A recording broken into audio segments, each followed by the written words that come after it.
చంద్రబాబు నాయుడు గారు ఈడ పవన్ కళ్యాణ్ లోకేష్ ఇద్దరు కూర్చొని ఉంటే 3 వస్తువులు ఇచ్చినాడంట పంచుకోమని చెప్పి. ఒక దుప్పటి ఇచ్చినాడంట, ఒక చెట్టు ఇచ్చినాడంట, మూడోది ఒక ఆవుని ఇచ్చినాడంట. మీరిద్దరు పంచుకోండి రా ఆస్తులు అని చెప్పినాడంట. లోకేష్ చెప్పినాడంట పవన్ కళ్యాణ్కి, అన్న నీకు పంపకాలు సరిగ్గా రావు, నేను పంచుతా, న్యాయంగా పంచుతా ఇద్దరికి అని అంట. అన్న తర్వాత మొట్టమొదట దుప్పటి తీసుకున్నారంట.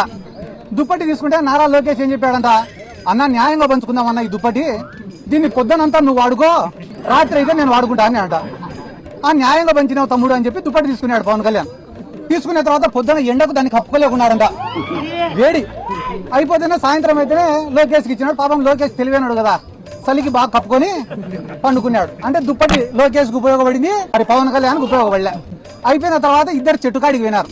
చెట్టుకాడికి పోతే మళ్ళా లోకేష్ వచ్చి, అన్న ఇది కూడా న్యాయంగా పంచుతానా, నేను అధర్మం పాటించాను అని చెప్పి, చెట్టు పై భాగం అంతా నేను తీసుకుంటా, కింది భాగం అంతా నువ్వు తీసుకొని నాన్న అంట. అంటే చెట్టుకు నీళ్లు పోసేదంతా పవన్ కళ్యాణ్, వచ్చిన పండు తినేదంతా లోకేష్. అయిపోయిన తర్వాత మళ్ళా 3 ఆవుకాడికి పోయినారట. పోయి, అన్న ఇది కూడా నేను న్యాయంగా పంచుతానా, ఆవుకు ముందు భాగం అంతా నువ్వు తీసుకో, వెనక భాగం అంతా నేను తీసుకుంటా అని అంట.